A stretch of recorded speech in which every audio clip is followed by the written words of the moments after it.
चलो जब सब कुछ ठीक ठाक है स्टार्ट करते हैं।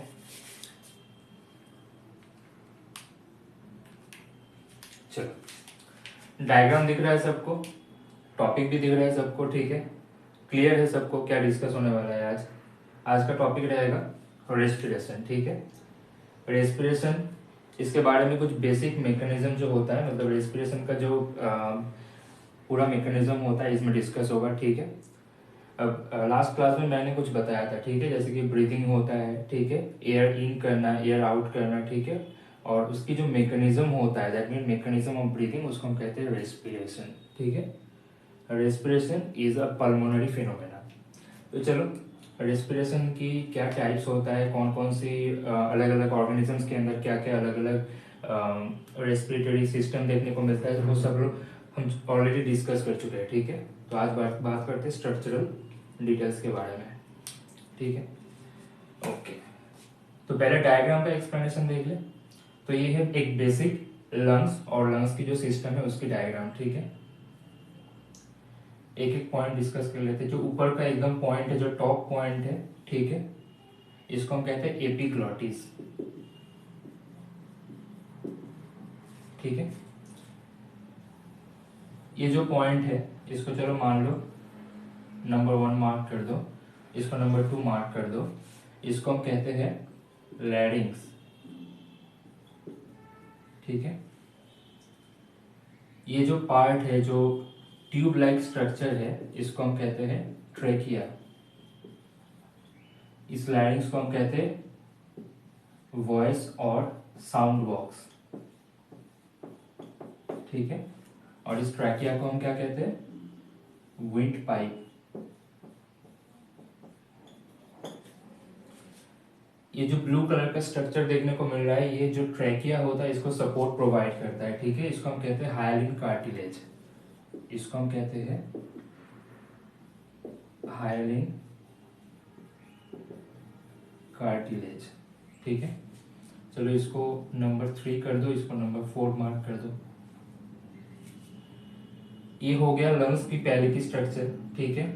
अब लंग्स क्या होता है, इसका जो ट्रेकिया है वो दो साइड में बाइफर्केट होता है और वो एंटर करता है main lungs, that mean pulmonary system के अंदर। जैसे ही पल्मोनरी सिस्टम के अंदर एंटर करता है तो लंग्स पहले ही आके लंग्स की जो स्ट्रक्चर है थोड़ा सा देख लेते हैं, ठीक है। ये समझ में आ रहा है, ये जो कैविटी है, ये जो चेम्बर है, ठीक है, ये है 2 लंग्स, दोनों साइड में लंग्स होता है, ठीक है, लेफ्ट एंड राइट साइड में। जो लेफ्ट साइड का लंग्स होता है उसके साइड पे ये जो हार्ट होता है टिल्टेड होता है, ठीक है। तुम लोगों को जो पता है, जो हार्ट, जो कार्डियक सिस्टम होता है, जो हार्ट होता है, वो जो लेफ्ट साइड की लंग होता है उसकी तरफ टिल्टेड होता है।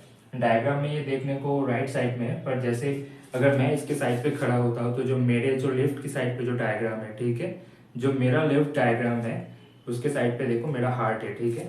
तो जो हार्ट है बेसिकली लेफ्ट की साइड पे टिल्ट होता है।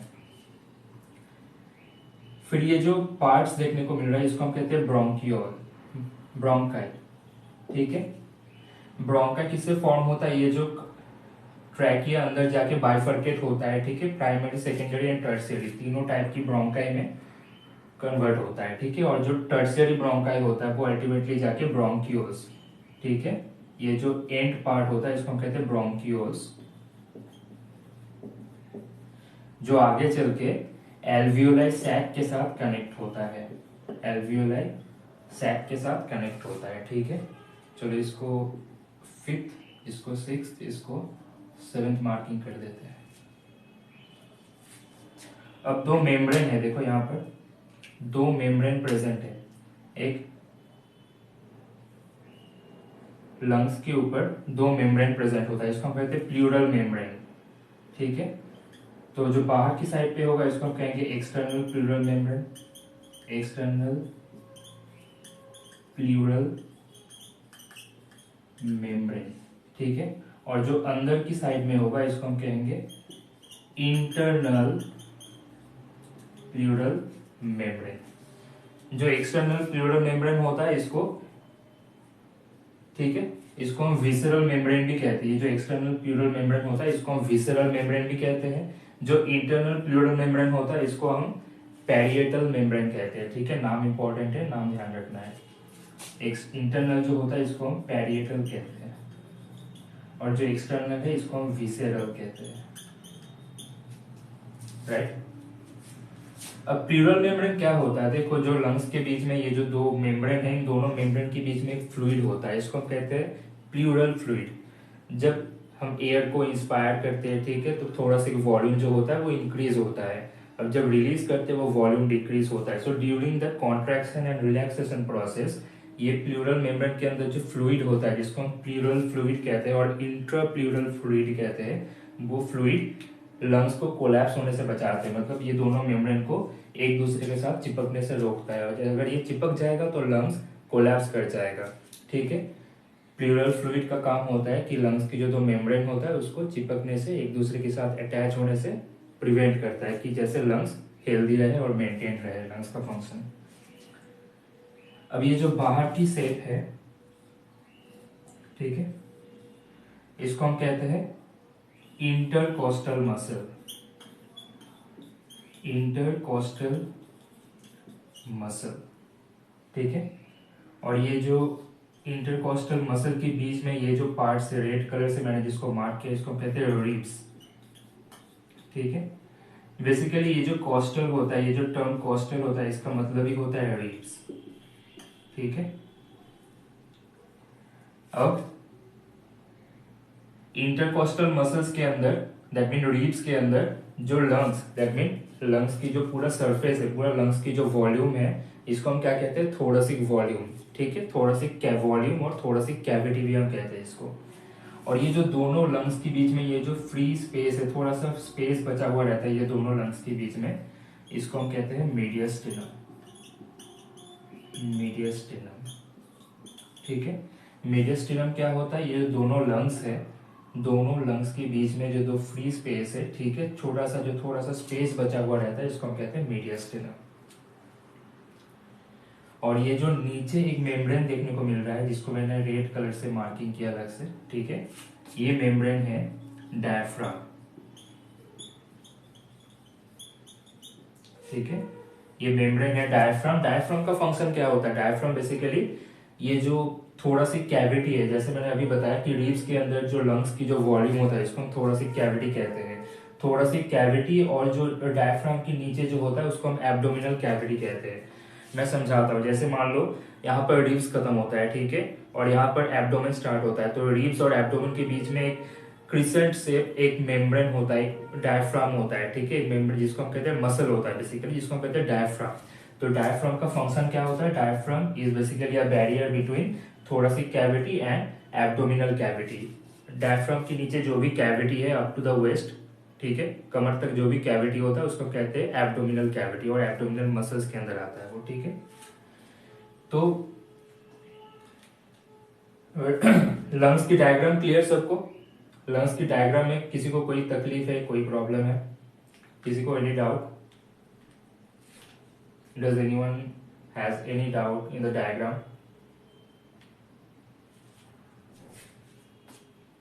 देखो ये जो ऊपर का पार्ट है एपिग्लॉटिस होता है, ठीक है। कौन क्या होता है, मैं फिर से एक बार एक अलग डायग्राम बना के समझाऊंगा, ठीक है। ये जो एपिग्लॉटिस जहां पर कनेक्टेड हो रहा है ये पार्ट है larynx. Larynx basically cartilaginous tissue से बनता है, ठीक है। लैरिंक्स के अंदर बेसिकली लैरिंक्स 9 कार्टिलेज से बनता है, और उनमें से सबसे बड़ा कार्टिलेज होता है जो हम लोगों का थायराइड होता है, ठीक है। थायराइड कार्टिलेज जो होता है वो सबसे बड़ा कार्टिलेज होता है। फिर नीचे का जो ये जो विंड पाइप है इसको हम कहते हैं ट्रैकिया, ठीक है। ट्रैकिया को बैलेंस करने के लिए, ट्रैकिया को प्रोटेक्ट करने के लिए एक कार्टिलेज होता है, जो ब्लू कलर का मैंने बनाया ये भी एक कार्टिलेज है, इसको हम कहते हैं हाइलिन कार्टिलेज, ठीक है। ये जो ब्लू कलर का कार्टिलेज है इसको हम कहते हैं हाइलिन कार्टिलेज। हाइलिन कार्टिलेज का फंक्शन क्या होता है, ट्रैकिया को प्रोटेक्ट करता है, ठीक है। ट्रैकिया को कोलैप्स होने से रोकता है। कैसे फंक्शन करता है वो भी मैं बताऊंगा, ठीक है। फिर आगे चल के ये ट्रैकिया जैसे ही लंग्स के अंदर एंटर करता है वो अपना ब्रांचिंग बनाना स्टार्ट करता है, ठीक है। अपना ब्रांचिंग बनाते हैं, तो ब्रांचिंग के अंदर उसको ब्रोंकाई कहते हैं, ठीक है। तो ये ब्रोंकाई आगे चल के प्राइमरी, सेकेंडरी एंड टर्शियरी 3 अलग अलग ब्रोंकियोल्स और फर्दर सब डिवीजन में डिवाइड होता है। Primary, secondary, tertiary, bronchi, bronchioles में डिवाइड होता है। अब ये जब टर्शियरी ब्रोंकाई होता है, जिसको एक्चुअली हम ब्रोंकियोल्स कहते हैं, ठीक है, ये जो ब्रोंकियोल्स होता है, ये ब्रोंकियोल्स फाइनली जाके ये जो एयर सैक है, ये जो छोटा छोटा क्लाउड जैसा चेम्बर देखने को मिल रहा है, इसको हम कहते हैं एल्वियोलाई। एल्वियोलाई के ऊपर क्या होता है, एल्वियोलाई के साथ जाके ये ब्रोंकियोल्स कनेक्ट होता है। एल्वियोलाई के ऊपर होता है ब्लड कैपिलरी, जिसके चलते एल्वियोलाई के अंदर जो एयर आता है, जो एटमोस्फेरिक एयर आता है, उसके O2 को ब्लड कैपिलरी के अंदर O2 डिफ्यूजिंग होता है, और जो CO2 होता है वो ब्लड से कैपिलरी के थ्रू एल्वियोलाई के अंदर बाहर जाता है, ठीक है। दोनों डिफ्यूजन मैकेनिज्म के थ्रू होता है। तो ये तो हो गया लंग्स के अंदर की बात। अब लंग्स की बाहर की बात करें, लंग्स की जो पेरीमीटर है, पेरीमीटर में देखो 2 मेम्ब्रेन होता है, एकदम बाहर की तरफ जिसको हम कहते हैं एक्सटर्नल प्लूरल मेम्ब्रेन, और अंदर की तरफ internal pleural membrane. External pleural membrane को विसरल मेम्ब्रेन भी कहते हैं हम लोग, और इंटरनल को पैरिएटल मेम्ब्रेन कहते हैं, ठीक है। अब ये जो पूरा चेम्बर है रिब्स के अंदर, लंग्स की जो पूरा चेम्बर है, पूरा वॉल्यूम है, इसको हम कहते हैं थोरेसिक वॉल्यूम। थोरेसिक मतलब जो लंग्स की जो केज है, जो चेम्बर है, उसको हम थोरेसिक केज व चेम्बर कहते हैं, ठीक है। अब जो लंग्स है उसको, जो थोरेसिक वॉल्यूम और चेम्बर है, उसको एक सपोर्ट चाहिए। वो सपोर्ट कौन होता है, रीब, ठीक है। तो रीब में क्या होता है, एक मसल होता है, जो ब्लैक कलर का पार्ट है उसको हम मसल कहते हैं, और जो रेड कलर का मैंने ये हॉलो पार्ट बनाया इसको रीब कहते हैं, ठीक है। रीब बेसिकली हड्डी होता है, बोन होता है, और ये जो नीचे का ब्लैक सपोर्टिव पार्ट होता है जो 2 रिब्स को कनेक्ट कर रहा है, इसको हम कहते हैं मसल। क्या नाम है, इंटरकोस्टल मसल्स, ठीक है। कोस्टल का मतलब ही होता है रिब्स, तो दोनों रिब्स के बीच में जो 2 मसल प्रेजेंट है, इसको हम कहते हैं इंटरकोस्टल मसल। और इंटरकोस्टल मसल किसको कनेक्ट करता है, रीब को, रीब को कनेक्ट करता है, ठीक है। हम कहते हैं ना रीब की हड्डी, तो ये है, और इसकी नीचे मतलब बेसिकली 2 रिब्स जहाँ पर खत्म होता है वो कहाँ होता है, डायफ्राम। ये डायफ्राम होता क्या है, ये जो पूरा कैविटी है, ये जो पूरा चेम्बर है लंग्स का, वो एक्चुअली जिसको हम थोरेसिक कैविटी कहते हैं, ठीक है। और ये थोरेसिक कैविटी और एब्डोमिनल कैविटी जो होता है, दोनों के बीच में जो गैप होता है उसको मेंटेन करता है, उसको प्रोटेक्ट करता है कौन, डायफ्राम। इन दोनों के बीच में होता है डायफ्राम। अब क्लियर डायग्राम।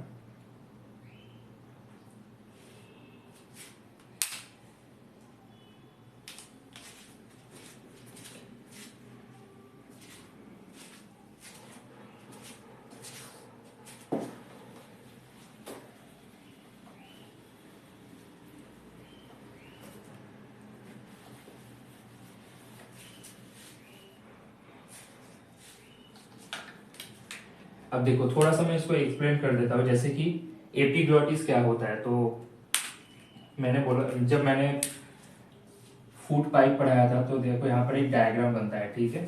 जैसे कि हम लोगों का माउथ होता है, ठीक है, जैसे कि मान लो माउथ के थ्रू फूड एंटर करता है, तो यहाँ पर 2 पार्ट होता है, ठीक है। ये जो पार्ट है, जो आगे का पार्ट होता है, वो बेसिकली होता है विंड पाइप, ठीक है। ये जो आगे का पार्ट होता है इसको हम विंड पाइप कहते हैं, ठीक है। तो विंड पाइप के ऊपर ये जो मैंने बनाया डीप ग्रीन कलर का थोड़ा सा जो पैचेस बनाया, इसको हम कहते हैं कार्टिलेज। ये वो हायरिंग कार्टिलेज होता है। तो तुम लोग को पता है ना, 2 टाइप का पाइप होता है, एक होता है विंड पाइप, ये वाला हो गया विंड पाइप, और ये हो गया फूड पाइप, ठीक है। एक विंड पाइप हो गया और एक फूड पाइप हो गया। फूड पाइप को हम क्या कहते हैं, इसोफेगस भी कहते हैं, राइट, इसोफेगस भी कहते हैं फूड पाइप को। तो जब फूड इंटेक करते हैं हम लोग, फूड इंटेक करने के बाद फूड गलती से विंड पाइप के अंदर ना चले जाए, उसको प्रिवेंट करने के लिए यहाँ पर एक फ्लैप जैसा एक मेम्ब्रेन होता है, जिसको हम कहते हैं एपिग्लॉटिस। इसको हम एपिग्लॉटिस कहते हैं, ठीक है। एपिग्लॉटिस का फंक्शन क्या होता है, जब फूड इंटेक करते हैं तो एपिग्लॉटिस पीछे मतलब ट्रैकिया की तरफ वो झुक जाता है, और ट्रैकिया को मतलब फूड को विंड पाइप के अंदर जाने से रोकता है, ठीक है। और जैसे ही फूड मतलब हम लोग जब खाना खाते हैं तो ये एपिग्लॉटिस जाके फूड पाइप के ऊपर, जैसे मान लो यहाँ पर ये 2 पेन को देखो, थोड़ा सा एक्सप्लेन करने में इजी होगा, ठीक है। जैसे मान लो ये जो ब्लैक है, ये ब्लैक विंड पाइप है, और ये जो ग्रीन है, ग्रीन फूड पाइप है, ठीक है। तो जैसे हम लोग खाना खाते हैं तो फूड कि ये विंड पाइप के अंदर एंटर ना कर जाए, तो इसके ऊपर मान लो एक छोटा सा ये मेम्ब्रेन है, जिसको ये ब्लू कलर का, जिसको हम कहते हैं एपिग्लॉटिस। ये एपिग्लॉटिस विंड पाइप को कवर कर देता है, ठीक है, पार्शियली कवर कर देता है कि फूड विंड पाइप के अंदर ना आ जाए, फूड सिर्फ इसोफेगस और फूड पाइप के थ्रू पास होते रहे, ठीक है।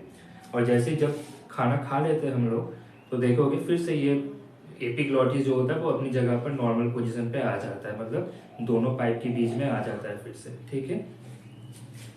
एक कॉमन एग्जांपल तो तुम लोगों को पता होगा, जब खाना खाते हो, ठीक है, एक बात कहते हैं ना कि खाना खाते वक्त ज़्यादा बात नहीं करते, क्योंकि खाना खाते खाते अगर बात करोगे तो एपिग्लॉटिस क्या होता है, लगातार मूवमेंट होता है एपिग्लॉटिस का, मतलब एपिग्लॉटिस फिर से ऊपर की तरफ आ जाता है। जैसे ही एपिग्लॉटिस ऊपर की तरफ आएगा खाना फूड पाइप के अंदर जाने का चांसेस होता है, ठीक है। तो खाना गले के अंदर फूड पाइप में विंड पाइप में फंस जाता है, तो इसीलिए कहते हैं खाना खाते वक्त बात नहीं करना चाहिए। क्लियर। एपिग्लॉटिस कहाँ होता है, फूड पाइप और विंड पाइप में एपिग्लॉटिस का क्या फंक्शन है, क्लियर।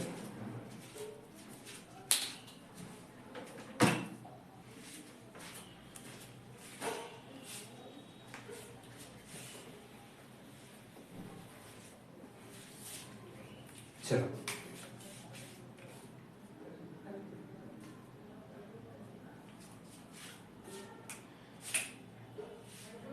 ये डायग्राम देख के समझ में आ रहा है, ये हाइलिन कार्टिलेज है, ठीक है। ये जो ब्लैक कलर का पार्ट है ये विंड पाइप है, दैट मीन ट्रैकिया है, ठीक है। और ये जो मैंने ग्रीन कलर का बनाया ये था फूड पाइप, इसोफेगस। अब क्लियर, कोई डाउट। अगर तुम इस पाइप को बीच में से काटोगे, ट्रांसवर्स सेक्शन करोगे, तो तुमको ये ऊपर से देखोगे, मतलब काटने के बाद अगर तुमको वो कटा हुआ पार्ट ऊपर से देखोगे तो तुमको ये डायग्राम और इस टाइप का पैटर्न देखने को मिलेगा। So is that clear. चलो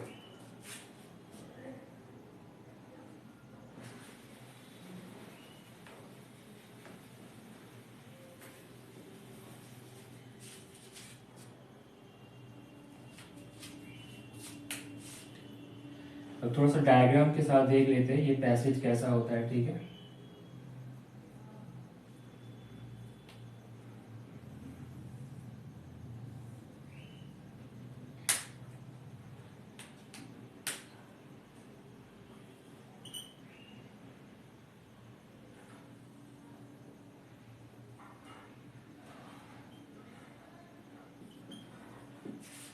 जैसे मान लो हम जब एयर को इनटेक करते हैं, दैट मीन ब्रीथ इन करते हैं, ठीक है, तो एयर किसके थ्रू एंटर करता है, एयर नॉस्ट्रिल के थ्रू एंटर करता है। नॉस्ट्रिल के थ्रू एंटर करने के बाद ये एयर कहाँ आता है, ये एयर आता है इस रीजन में, ठीक है। इसको हम कहते हैं फेरिंग्स, इसको हम कहते हैं फेरिंग्स,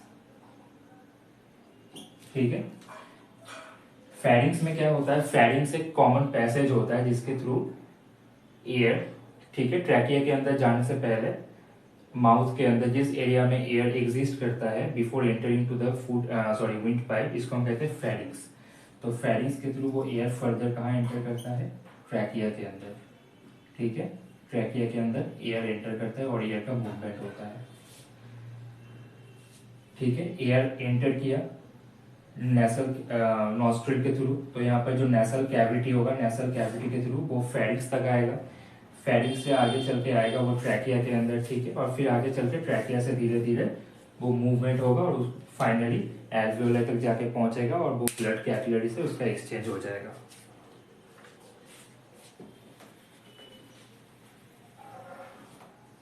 यहाँ पर किसी को कोई डाउट है सो फार, किसी को कोई भी डाउट है।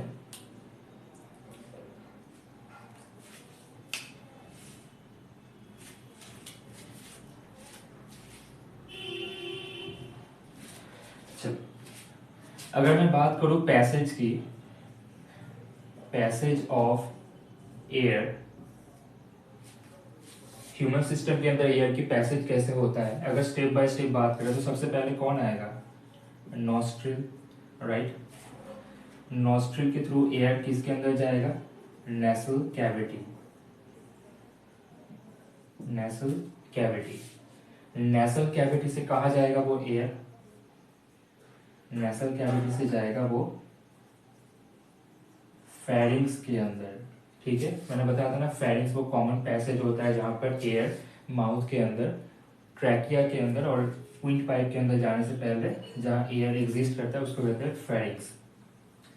तो वो फेरिंग से आगे कहाँ जाएगा? फेरिंग से आगे जाएगा वो लैरिंग्स। ठीक है, लैरिंग्स के चलते basically लैरिंग्स is not a very big part. यहाँ पर देखने में पता चल रहा है ये जो पार्ट है इसको हम लैरिंग्स कहते हैं, इतनी सी पार्ट को। तो बेसिकली लैरिंग्स से होके वो विंड पाइप के अंदर एंटर करता है एयर। ठीक है, तो लैरिंग्स से होके वो आगे चल के कहाँ जाएगा? Wind pipe, that mean trachea. ठीक है, फिर विंड पाइप से कहाँ जाएगा एयर? विंड पाइप से जाएगा ब्रोंकाई के पास, ब्रोंकाई से होके जाएगा ब्रोंकियोल्स, से होके जाएगा एल्वियोलर सैक्स। एल्वियोलर सैक्स वो पार्ट होता है जिसके अंदर गैसेस का एक्सचेंज होता है। ठीक है, और वो एल्वियोलर सैक्स से फाइनली किसके पास जाएगा? फाइनल कौन होगा? फाइनल होगा ब्लड कैपिलरी। तो यहां से स्टार्ट होता है और ब्लड कैपिलरी पे एंड होता है। तो पैसेज ऑफ एयर समझ में आया? नॉस्ट्रिल, ठीक है, नॉस्ट्रिल के थ्रू एयर एंटर करेगा, फिर जाएगा नेसल कैविटी के अंदर, नेसल कैविटी से होके वो जाएगा यहाँ पर फेरिंग्स। ठीक है, ये पार्ट है हम लोग का फेरिंग्स। फेरिंग्स के अंदर जाएगा, फेरिंग्स से होके वो लैरिंग्स के थ्रू एंटर करेगा, लैरिंग्स के थ्रू यहाँ पर है लैरिंग्स, लैरिंग्स के थ्रू वो ट्रैकिया के अंदर यहाँ पर एंटर करेगा। ठीक है, तो ये ट्रैकिया और विंड पाइप के थ्रू वो आगे चल के जाएगा ब्रोंकाई। ठीक है, ब्रोंकाई, फिर ब्रोंकाई का फर्दर डिवीजन होगा, फाइनली ब्रोंकियोल्स, ब्रोंकियोल्स में एयर पास होगा, ब्रोंकियोल से जाएगा वो एल्वियोलर सैक्स के पास, एल्वियोलर सैक्स से आगे चल के जाएगा वो फाइनली डिफ्यूज इन और डिफ्यूज आउट होगा, ऑक्सीजन का डिफ्यूज इन होगा, CO2 का डिफ्यूज आउट होगा, और वो फाइनली किसके पास जाएगा?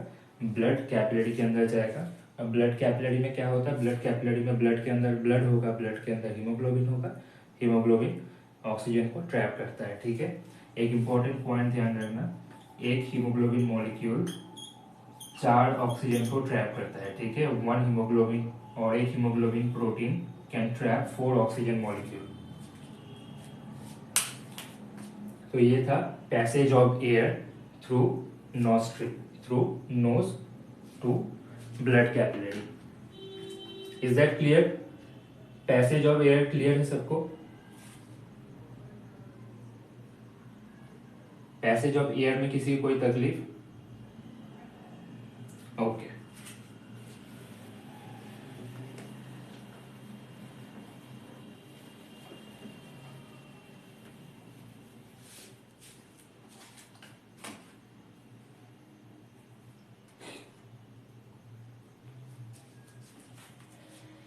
अब एल्वियोलाई और ब्लड कैपिलरी के बीच में कैसे एक्सचेंज होता है? ठीक है, थोड़ा सा देख लेते हैं इसको।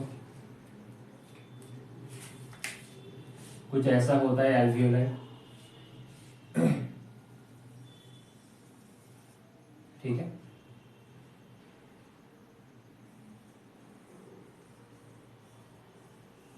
और एल्वियोलाई सिंगल लेयर्ड होता है, बेसमेंट मेम्ब्रेन से बना हुआ होता है। ठीक है, बेसमेंट मेम्ब्रेन से बना हुआ होता है, सिंगल लेयर बेसमेंट मेम्ब्रेन। और ये जो सिंगल सेल्स होता है इसको हम कहते हैं एंडोथेलियल सेल्स। ठीक है, ये जो सेल्स होता है इसको हम कहते हैं एंडोथेलियल सेल्स। ठीक है, और यहाँ पर होता है ब्लड कैपिलरी, यहाँ पर होता है एल्वियोलाई के साथ टच में ब्लड की कैपिलरी। तो क्या होता है, ब्रोंकियोल से होके फाइनली एल्वियोलाई के अंदर ऑक्सीजन आएगा। ठीक है, मतलब एटमॉस्फेरिक एयर आएगा, तो एटमॉस्फेरिक एयर से ऑक्सीजन अल्टीमेटली डिफ्यूज इन होगा। ठीक है, और यहाँ पर ब्लड पास हो रहा है कैपिलरी के थ्रू। ठीक है, ये है ब्लड कैपिलरी, ब्लड कैपिलरी के थ्रू ब्लड पास हो रहा है। ठीक है, ब्लड पार्टिकल्स पास होगा, ब्लड पार्टिकल के अंदर हीमोग्लोबिन होगा, तो फाइनली ऑक्सीजन यहाँ पर डिफ्यूज इन होता है O2, और ब्लड के अंदर जो CO2 था वो डिफ्यूज आउट होगा। ठीक है, वो डिफ्यूज आउट होके चला जाएगा। तो ये है एल्वियोलाई, ठीक है। ये जो ब्लू कलर का डायग्राम है ये एल्वियोलाई है, ठीक है। और ये जो रेड कलर का पार्ट है ये है ब्लड कैपिलरी।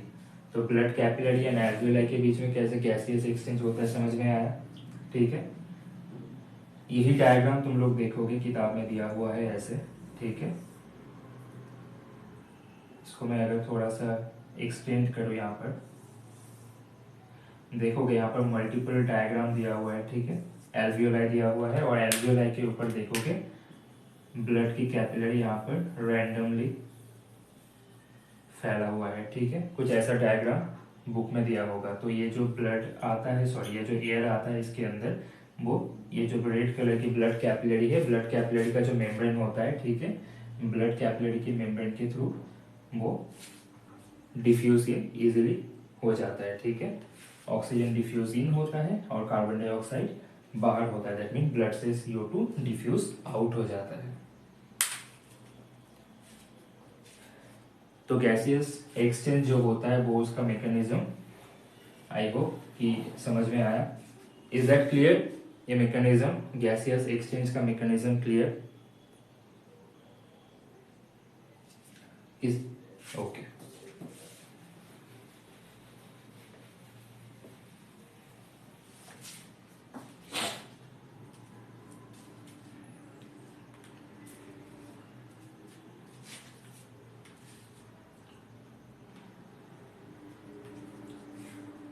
अब जैसे ही ट्रैकिया एंटर करता है अंदर, ठीक है, जैसे ही ट्रैकिया अंदर एंटर करता है हार्ट के अंदर,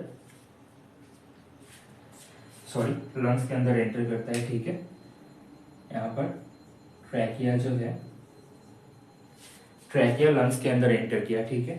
लंग्स के अंदर एंटर होने के बाद हमने देखा यहाँ पर क्या होता है, दो पार्ट में मतलब राइट एक लेफ्ट की तरफ बाइफर्केट हो जाता है। तो ट्रैकिया अंदर आने के बाद एक जाता है लेफ्ट लंग की तरफ, ठीक है, और एक जाता है राइट लंग की तरफ, क्लियर।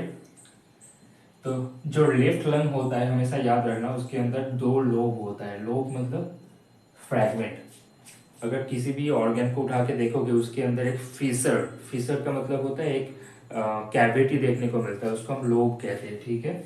अगर राइट लंग की बात करें उसके अंदर देखोगे 3 लोब देखने को मिलता है। तो ये नंबर इंपॉर्टेंट है, पूछा जाता है एग्जाम में कि राइट लंग में कितना लोब होता है। राइट लंग के अंदर 3 लोब होता है और लेफ्ट लंग के अंदर 2 लोब देखने को मिलता है, ठीक है। तो ट्रैकिया एंटर होने के बाद किसमें डिवाइड होता है, ब्रोंकाई के अंदर। दैट मीन जहां इसने एंटर किया, एंटर होने के बाद ये जो एकदम बेसिक इनिशियली जो बाइफर्केशन होता है, एकदम एंटर करने के बाद ही ट्रैकिया की जो बाइफर्केशन होता है 2 या 3 मल्टीपल ब्रांचेस में, मतलब इनिशियली मतलब मेन ब्रांच का जो मल्टीपल ब्रांच में बाइफर्केशन होता है इसको हम कहते हैं प्राइमरी ब्रोंकियोल्स। सो ये बाइफर्केशन होने से क्या बनता है, प्राइमरी ब्रोंकियोल्स। क्योंकि ये मेन ब्रांच का पार्ट है, ये जो मेन ट्रैकिया है ना, ये मेन ट्रैकिया एंटर करने के बाद इसका डायरेक्टली ब्रांचिंग फॉर्मेशन हुआ है, तो इसको हम कहेंगे प्राइमरी ब्रोंकी, ठीक है, प्राइमरी ब्रोंकाई। अब ये प्राइमरी ब्रोंकाई आगे चल के अगर मान लो ये प्राइमरी ब्रोंकाई का जो पार्ट है अगर ये फर्दर डिवाइड होता है तो उसको हम कहेंगे सेकेंडरी ब्रोंकाई, ठीक है। अगर सेकेंडरी ब्रोंकाई फर्दर डिवाइड होता है और फर्दर और ज़्यादा ब्रांचिंग फॉर्मेशन करता है उसको हम कहेंगे टर्शियरी ब्रोंकाई, और जिसको हम टर्मिनल ब्रोंकाई भी कहते हैं, ठीक है, टर्मिनल ब्रोंकाई भी कहते हैं।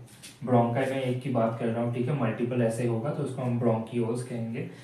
तो जैसे ही ये ब्रोंकाई फॉर्मेशन होता है टर्शियरी ब्रोंकाई, ये टर्शियरी ब्रोंकाई आगे चल के किसके साथ कनेक्टेड होता है, यहाँ पर एल्वियोलाई सैक के साथ कनेक्टेड होता है। तो यहाँ पर एल्वियोलाई सैक के साथ कनेक्टेड होगा कौन, टर्शियरी ब्रोंकाई, क्योंकि अब एल्वियोलाई सैक के साथ जैसे ही कनेक्टेड होगा, एल्वियोलाई सैक के साथ कनेक्टेड होने के बाद क्या होगा, इसके ऊपर ब्लड कैपिलरी प्रेजेंट है, तो ब्लड कैपिलरी डायरेक्टली एल्वियोलाई के अंदर जो एयर आया उस एयर को लेके ब्लड के अंदर पुश कर देगा, दैट मीन ऑक्सीजन को लेके ब्लड के अंदर भेज देगा, CO2 को ब्लड से लेके फिर बाहर कर देगा। सो पैसेज और division of bronchi and bronchioles is clear. Division of bronchi and bronchiole is clear. Diagram और इसमें रिटन राइट अप में क्लियर है सबको।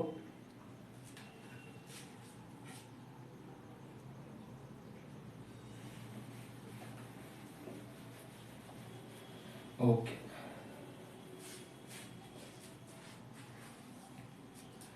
अब बात करते हैं, दो टाइप का जोन होता है, ठीक है।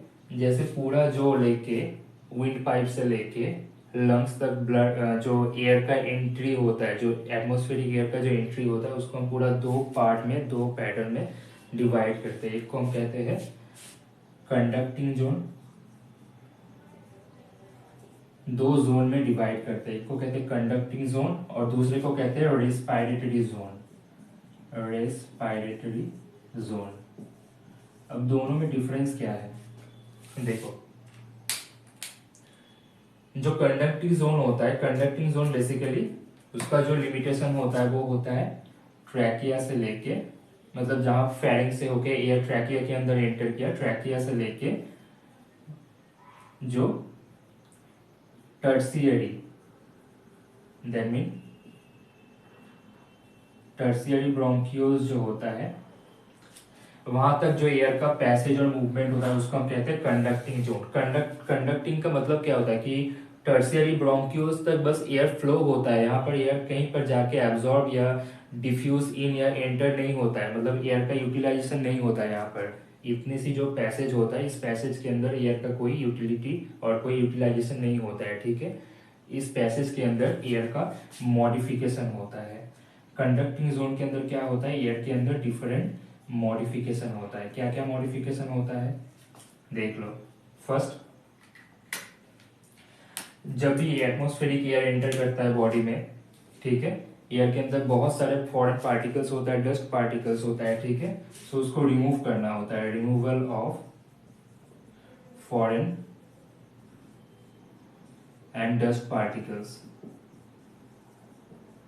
ठीक है। और जो कंडक्टिंग जोन होता है, कंडक्टिंग जोन के अंदर म्यूकस का सिक्रेशन होता है। म्यूकस क्या होता है, म्यूकस ह्यूमिकटेंट होता है, that mean humidification, that mean moisture add करता है। सो मॉइस्चर द एयर, एयर को ह्यूमिडिफाई करता है, ठीक है। अब एयर को ह्यूमिडिफाई किया जाएगा तो एयर के अंदर क्या होगा, टेम्परेचर कम होगा। So decrease the temperature of air. Basically temperature को मेंटेन करता है, नॉट एग्जैक्टली डिक्रीज करता है, मतलब जो बाहर का टेम्परेचर होता है उसको बॉडी टेम्परेचर के साथ बैलेंस करता है। सो बेटर टर्म होगा कि maintain the temperature of air, air की जो टेम्परेचर होता है उसको मेंटेन करता है, ठीक है। सो ये कुछ बेसिक फंक्शन होता है, जो कुछ मॉडिफिकेशन होता है जो कंडक्टिंग जोन के अंदर देखने को मिलता है।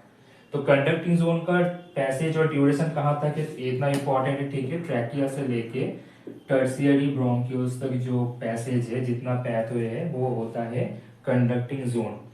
रेस्पिरेटरी जोन में क्या होता है, जैसे ही कंडक्टिंग, जैसे ही यहाँ पर टर्शियरी ब्रोंकियोल्स जैसे यहाँ पर एल्वियोलाई में कनेक्ट होता है, ठीक है, यहाँ पर रेस्पिरेटरी जोन स्टार्ट होता है। रेस्पिरेटरी जोन का मतलब अब इस पार्ट में एयर को डिफ्यूज इन किया जाता है, ठीक है। एयर में जितना ऑक्सीजन है उसको डिफ्यूज इन करके अंदर लिया जाता है और CO2 को बाहर किया जाता है। That mean mechanism of respiration start in this zone, so that's why it is called respiratory zone. So O2 CO2 जो एक्सचेंज होता है इस जोन में देखने को मिलता है, टेक्स प्लेस, ठीक है। रेस्पिरेटरी जोन में क्या होता है, ऑक्सीजन एंड CO2 का एक्सचेंज देखने को मिलता है। सो कंडक्टिंग एंड रेस्पिरेटरी जोन का फंक्शन क्लियर, किसी को कोई doubt? Conducting and respiratory zone की फंक्शन के अंदर किसी को कोई भी डाउट है?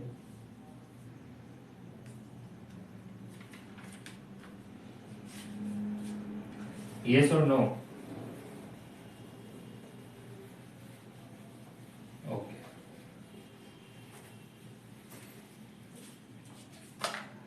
अब बात करते हैं जो रिब्स है, दैट मीन जब रेस्पिरेशन होता है, रेस्पिरेशन में जब इंस्पिरेशन होता है और जब एक्सपायरेशन होता है एयर का, तब जो रिब्स है, दैट मीन जो थोड़ा सी केज और उसके बाहर जो रिब्स और इंटरकॉस्टल मसल का जो पूरा एक केज है उसका मूवमेंट होता है। तो हम लोग को जानना पड़ेगा कि हम लोग का जो बॉडी है उस बॉडी में कितना रिब्स प्रेजेंट है और रिब्स के अंदर क्या क्या स्ट्रक्चरल एलिमेंट्स प्रेजेंट होता है। चलो रिब्स के बारे में थोड़ा स्टडी कर लेते हैं।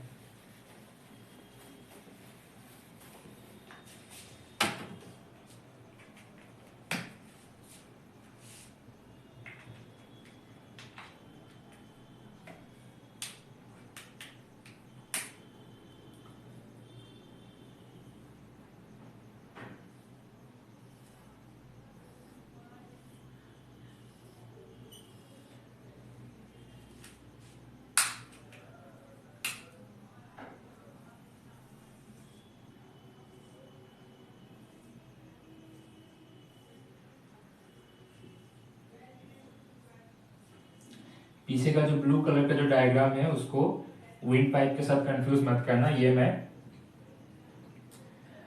जो वर्टिब्रल कॉलम, दैट मीन जो हम लोगों का बैकबोन होता है, इसका डायग्राम है, ठीक है। अगर रीप की बात करें, रीप की डायग्राम की बात करें, इसमें दो पार्ट होता है। जो हम लोग का आगे का पार्ट है, ये जो पार्ट है, ठीक है, जहां पर मैंने अपना पेन को होल्ड किया, ये जो पार्ट है इसको हम कहते हैं स्टर्नम, ठीक है। पहले मैं पूरा डायग्राम बना लेता हूँ, उसको फिर मैं दोबारा एक्सप्लेन कर दूंगा इसको। तो क्या होता है इसमें, रीब ऐसे कनेक्टेड होता है, ठीक है।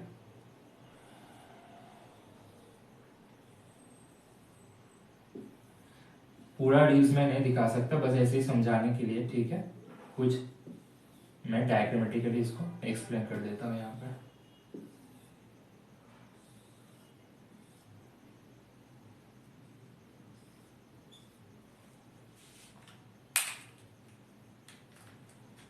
ध्यान से देखो, ये जो पार्ट है, ठीक है, इसको हम कहते हैं स्टर्नम, और ये जो पीछे का ब्लू कलर का पार्ट है इसको हम कहते हैं vertebral column. Vertebral column is nothing but our backbone, ठीक है। जो ह्यूमन का बैकबोन होता है उसी को वर्टिब्रल कॉलम कहते हैं।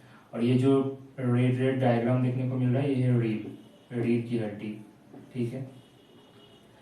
और यहाँ पर जो स्टर्नम है, स्टर्नम की जो जॉइंट है, यहाँ से दो बोन बाहर निकलते हैं, दो हड्डियां और एक्स्ट्रा बाहर की तरफ जाते हैं, ठीक है।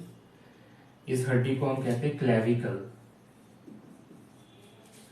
ये क्लेविकल क्या होता है बेसिकली, देखो, ये क्लेविकल हाथ और कांध, ठीक है, हाथ और शोल्डर दोनों को ज्वाइन करता है, ठीक है। Hand join hand and shoulder. अब समझो, जैसे मान लो यहाँ पर मैंने ये जो ब्लू पेन है इसको मैंने यहाँ पर प्लेस किया, ठीक है। तो ये है स्टर्नम, ठीक है। बैकबोन समझाने की जरूरत नहीं है क्योंकि बैकबोन हमारे पीछे होता है, ठीक है। तो ये जहां पर मैंने होल्ड किया ब्लू पेन को, ये है स्टर्नम। अब ये स्टर्नम से जो ऊपर की स्टर्नम यहाँ तक है, ठीक है। स्टर्नम की ऊपर से जो यहाँ पर एक और इधर से एक जो दोनों हड्डी निकल के गया है, इसको हम कहते हैं क्लैविकल। अब ये क्लैविकल कहाँ तक गया है, क्लैविकल गया है यहाँ तक, शोल्डर तक, ठीक है। ये क्लैविकल की जो हड्डी है ये शोल्डर तक गया है, ये शोल्डर पे जाके हाथ, हैंड एंड शोल्डर को कनेक्ट करता है, ठीक है। It join basically clavicle join what, clavicle join hand and shoulder. Clear. अब देखो, रीब्स जो है, रीब्स की ओरिएंटेशन कैसा है, ओरिएंटेशन मतलब इसका अरेंजमेंट कैसा है। जो वर्टिब्रल कॉलम है इसको हम कहते हैं डॉर्सल, ठीक है। और जो स्टर्नम है इसको हम कहते हैं ventral. Dorsal and ventral basically is a physiological axis और physiological position pattern of any living body. कैसे, हमारे बॉडी में दो टाइप का पैटर्न बनता है, ठीक है। एक मैं बेसिक एकदम डायग्राम बनाता हूँ, फिर मैं एक्सप्लेन करता हूँ, ठीक है। मान के चलो ये काजल है, ठीक है। तो काजल की जो हाइट है, that mean towards head and towards leg, ये जो पोजीशन है इसको हम कहते हैं एंटीरियर एंड पोस्टेरियर। ऊपर की तरफ और नीचे की तरफ जो पोजीशनिंग होता है, towards leg posterior, towards head anterior positioning, ठीक है। अब डॉर्सल वेंट्रल को समझो। ये जहां पर मैंने ब्लैक पेन को प्लेस किया ये होता है वेंट्रल। वेंट्रल मतलब आगे का पोजीशन, ठीक है।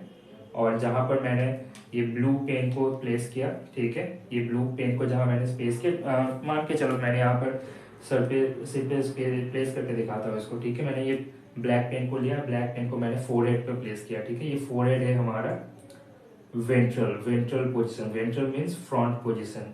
और जहां पर मैंने ब्लू पेन को प्लेस किया, ये ब्लू पेन है dorsal. Dorsal means back position.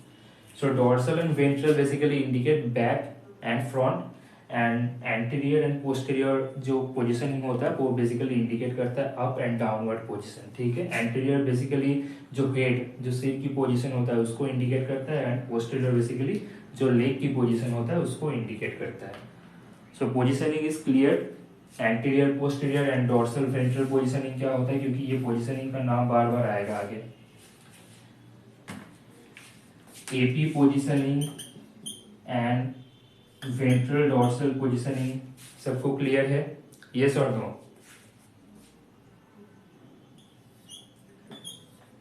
क्या ये दो पोजीशनिंग सबको क्लियर है?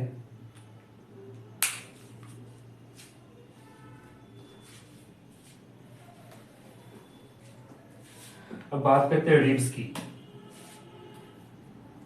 तो बेसिकली ह्यूमन सिस्टम में 12 पेयर ऑफ रिब्स होता है, ठीक है। 12 जोड़ी हड्डी होती है, ठीक है। अब इसको 3 कैटेगरी में डिवाइड किया जाता है। जो रिब 1 to 7 जो रिब होता है, 1 से 7 तक का जो रिब होता है, इसको हम कहते हैं ट्रू रिब्स, ठीक है। जो 8 to 10 नंबर तक का जो रिब होता है इसको हम कहते हैं फॉल्स रिब्स। और जो 11th and 12th जो रिब्स होता है इसको हम कहते हैं फ्लोटिंग रिब्स।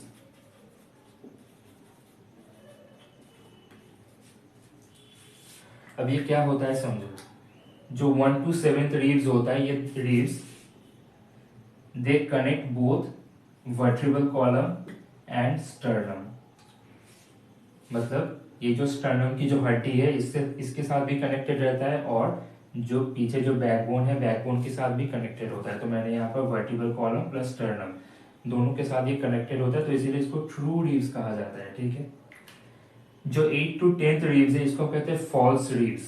फॉल्स रिब्स क्यों कहते हैं, क्योंकि जो 8 नंबर, 9 नंबर और 10 नंबर का जो रिब है, ठीक है, 8, 9 और 10 ये 3 जो रिब्स होता है ये बेसिकली 7th रिब्स के साथ कनेक्टेड होता है। मतलब इसका जो ओरिजिन है बेसिकली, मतलब इसका जो ओरिजिन है वो यहाँ पर वर्टिब्रल कॉलम से तो इसका ओरिजिन तो हो जाता है, पर ये कनेक्टेड किसके थ्रू होता है, कनेक्ट होता है 7th रिब्स के थ्रू। 7 नंबर जो रिब्स होता है 7th रिब्स के थ्रू कनेक्ट होता है, और 7th रिब्स जैसे जाके स्टर्नम में अटैच होता है, तो ये भी 3 रिब डायरेक्टली 7th रिब के थ्रू स्टर्नम में जाके अटैच होता है, तो इसको हम कहते हैं फॉल्स रिब। ध्यान रखना, रिब्स नंबर 8, 9 एंड 10 इसको हम कहते हैं फॉल्स रिब्स। और ये जो रिब नंबर 11 और 12 होता है, तो ये दोनों क्या होता है, ये डायरेक्टली जो वर्टिब्रल कॉलम होता है वहां से ओरिजिनेट तो होता है, पर ना किसी दूसरे रिब्स के साथ कनेक्टेड होता है, ना ही वो जाके स्टर्नम में कनेक्टेड होता है, वो फ्लोटिंग पोजीशन में होता है, तो इसको हम फ्लोटिंग रिब्स कहते हैं, ठीक है। तीनों रिब्स समझ में आया, ट्रू रिब्स क्यों क्या होता है और फॉल्स रिब क्या होता है, फ्लोटिंग रिब्स क्या होता है। नंबर भी याद रखना जरूरी है, 1 to 7 true, 8, 9, 10 these 3 are false and 11th and 12th are floating riब्स।